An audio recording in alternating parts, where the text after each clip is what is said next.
Police ने तुरंत जो है उन्हें गिरफ्तार कर लिया। लगातार जो डिटेन की प्रतिक्रिया है वो इसी तरीके से देखने को मिलती है। पीछे भी एक बस आई है, वहां चलते हैं और वहां के लोगों से जानते हैं।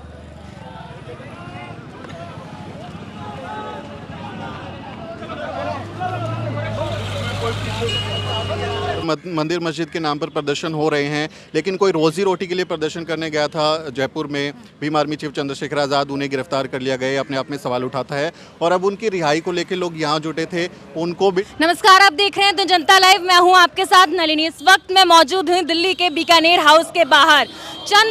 एडवोकेट चंद्रशेखर आज़ाद की गिरफ्तारी को लेकर आज ये प्रदर्शनकारी बीकानेर हाउस के बाहर आ रहे हैं। बता दें कि भीम आर्मी के चीफ चंद्रशेखर आज़ाद की कल गिरफ्तारी कर ली गई और ये प्रदर्शनकारी उसी की खिलाफत करने के लिए दिल्ली के बीकानेर हाउस के गेट पे पहुंचे हैं। यहाँ पे दिल्ली पुलिस प्रशासन का बल जो है, पुलिस बल जो है उसका एक बड़ा जत्था यहाँ देखा जा रहा है। प्रदर्शनकारियों को डिटेन करने की जो प्रतिक्रिया है वो थोड़ी देर में शुरू हो जाएगी। आप देख सकते हैं यहाँ जो है रिहा करने की बात की जा रही है। कहा जा रहा है कि राजस्थान सरकार होश में आओ, चंद्रशेखर आज़ाद को रिहा करो, रिहाई की मांग की जा रही है। इनका कहना है कि हमें नहीं पता कि चंद्रशेखर आज़ाद को गिरफ्तारी के बाद कहाँ किस जेल में रखा गया है। और आप देख सकते हैं कि लगातार जो है वो प्रदर्शन जारी है। प्रदर्शनकारी यहाँ मौजूद हैं, हम प्रदर्शनकारी से पूछेंगे, सर गिरफ्तारी किस चीज को लेके की? गिरफ्तारी इसलिए की गई कि जो कोरोना काल में वहाँ पर राजस्थान सरकार ने अपने कर्मचारी रखे थे, उन लोगों को आज आनन फानन में हटा दिया गया। वो लोग मांग कर रहे थे कि भाई हमारे जो भत्ते हैं, हमारी नौकरियां में दी जाए।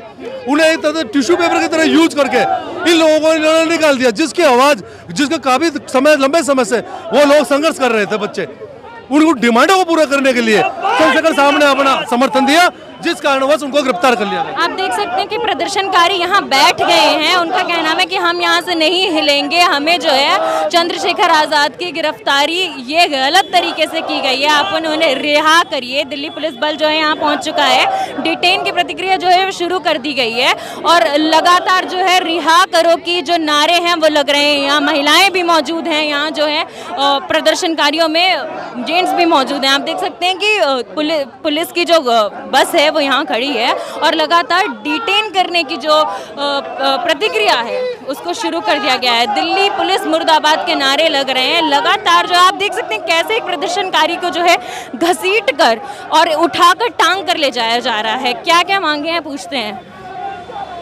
सर गिरफ्तारी क्यों करी गई? जी गिरफ्तारी क्यों करी गई? देखिए, ये जो राजस्थान में चंद्रशेखर भाई को गिरफ्तार किया गया है, उसके सिलसिले में हम लोगों ने यहाँ पर मार्च निकाला था और अपनी जिस तरीके से गहलोत सरकार संविधान का उल्लंघन कर रही है और जो हमारा जन्मसिद्ध अधिकार है संविधान प्रोटेस्ट करना, उसका उल्लंघन कर रही है और जनता को करने दे रही, उसके रिगार्डिंग हम सब ने यहाँ पर मार्च निकाला है चंद्रशेखर भाई के लिए। हमने देखा कि आपको आते ही डिटेन करना शुरू कर दिया गया। डिटेन क्यों किया जा रहा है? आपको प्रदर्शन क्यों नहीं करने दिया जा रहा? ये तो आप इनसे पूछ रहे हैं दिल्ली पुलिस से, ये किस तरीके से मतलब छात्रों को उठाकर यहाँ पर जो भीम आर्मी और राजा समाज पार्टी कार्यकर्ता है उनको अंदर डाल रही है। आप देख लीजिए किस तरीके से ये भेदभाव कर रहे हैं हमारे साथ में। क्या क्या मांगे आपकी सरकार से? देखिए, चंद्रशेखर भाई जब तक रिहा नहीं होंगे, जब तक आंदोलन जारी रहेगा और ऐसे ही रोड पर भीम आर्मी आजाद समाज पार्टी के कार्यकर्ता लगे रहेंगे।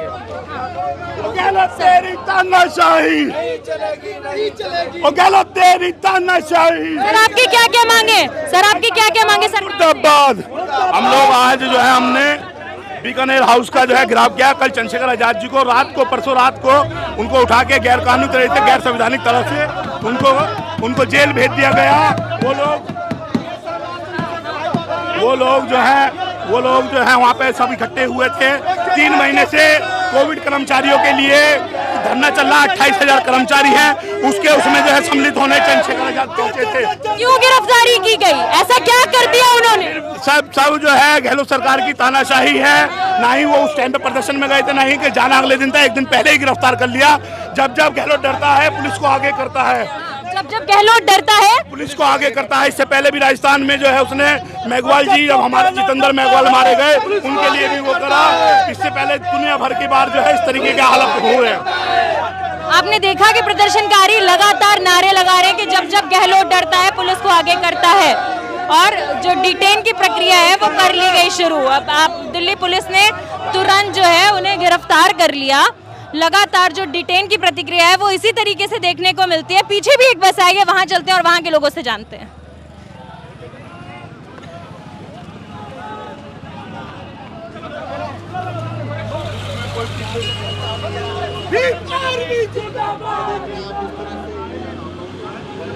तो आपने देखा कि किस तरीके से प्रदर्शनकारियों के पहुंचते ही उन्हें डिटेन कर लिया गया दिल्ली पुलिस के द्वारा। लगातार जो है डिटेन की प्रतिक्रिया चालू है।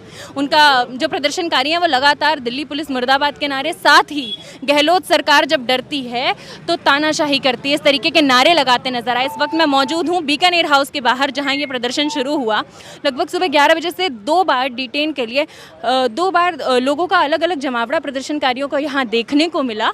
और अब जो है यहाँ 2 मिनट के अंदर प्रदर्शनकारियों को तुरंत जो है उठाकर दिल्ली पुलिस ने डिटेन कर दिया। सर, आपने अभी देखा कि बीकानेर हाउस के बाहर जो है जैसे ही प्रदर्शनकारी आए उन्हें तुरंत डिटेन कर लिया गया, बोलने तक की आज़ादी नहीं दी जा रही। हाँ बिल्कुल, ये हुआ। अभी बीकानेर हाउस के बाहर ही भीम आर्मी के कार्यकर्ताओं को डिटेन कर लिया गया।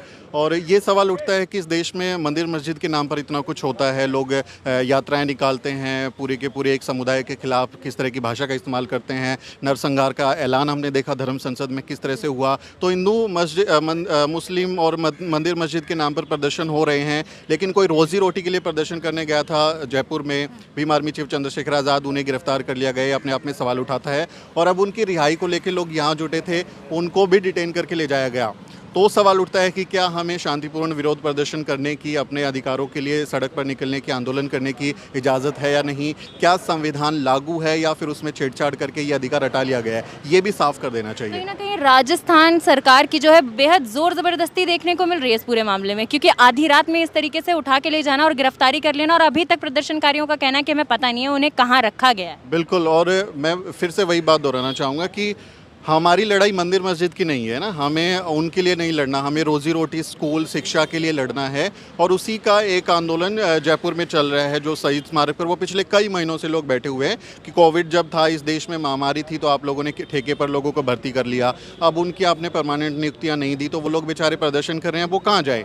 उसमें वो हिस्सा लेने के लिए गए थे, तो उससे क्या हिंसा भड़क सकती थी, क्या माहौल ख़राब हो सकता था? इसका जवाब राजस्थान सरकार को देना चाहिए कि क्या उनके पास ऐसी इंटेलिजेंस इनपुट थी, क्या लोगों को उनको सूचनाएं मिली थी कि भीम आर्मी चीफ की वजह से कुछ ऐसे हालात हो जाएंगे, या फिर उनको जो है शिकार बनाया गया कि अब जो वो गए हैं तो उनको उठा के जेल में डाल दिया जाए। क्योंकि मुझे तो नहीं लगता उनके जाने से कोई इस तरह के हालात बनते या कुछ ऐसी बात होती। तो उन्हें पॉलिटिकली टारगेटेड किया है राजस्थान सरकार ने, और ये गलत बात है, क्योंकि राजस्थान में जब इतना कुछ हो रहा है, वो जब पाली पहुंचे थे पिछली बार, पाली में भी एयरपोर्ट से ही, उदयपुर के एयरपोर्ट से उन्हें वापस कर दिया गया था, जितेंद्र मेघवाल वाले मामले में नहीं जाने दिया था।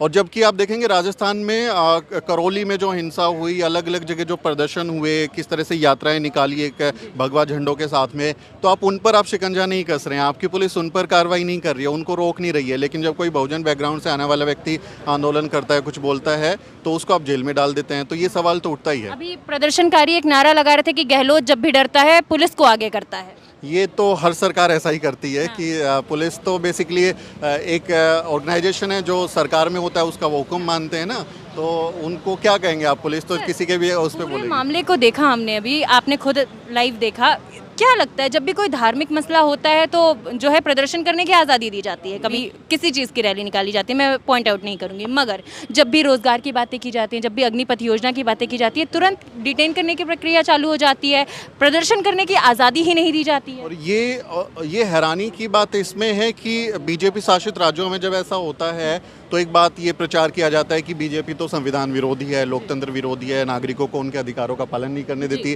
तो कम से कम कांग्रेस शासित राज्यों में तो ये आज़ादी हो, क्योंकि मगर राजस्थान तो कांग्रेस शासित है। हाँ, वो नहीं कर रहे। तो ये उन पर भी एक सवाल उठता है कि आप जब जिस चीज़ के लिए बीजेपी की आलोचना करते हैं कि आप यूपी में बुलडोजर चला दे रहे हैं बिना प्रक्रिया के, तो आपके राज्य में अगर कोई प्रदर्शन करता है, शांतिपूर्ण आंदोलन के लिए पहुंचता है, तो आप उसके साथ कैसा सलूक करते हैं? आपके राज्य में कितनी आज़ादी है? ये कांग्रेस पर भी सवाल खड़ा होता है। कहीं ना कहीं ऐसा लग रहा है कि अब हर राज्य में जो है तानाशाही की सरकार देखने को मिल रही है। वो बिल्कुल झलक रहा है, क्योंकि भारत का संविधान हमें अपनी वाणी और अभिव्यक्ति की आज़ादी देता है और शांतिपूर्ण प्रदर्शन की भी इजाज़त देता है। और संविधान निर्माताओं ने ये बात कही है कि अगर आप किसी सरकार की नीति से, किसी काम से खुश नहीं है, आपकी अकमारी होती है, तो आप जो हैं संगठन बना सकते हैं, आप शांतिपूर्ण मार्च कर सकते हैं, आप कहीं प्रदर्शन कर सकते हैं शांतिपूर्ण तरीके से। तो ये संवैधानिक अधिकार हैं, और जब उन पे अगर इस तरह की गिरफ्तारी होगी तो फिर हम यही बोलेंगे कि आप तानाशाह हैं, आप संविधान को नहीं मानते हैं।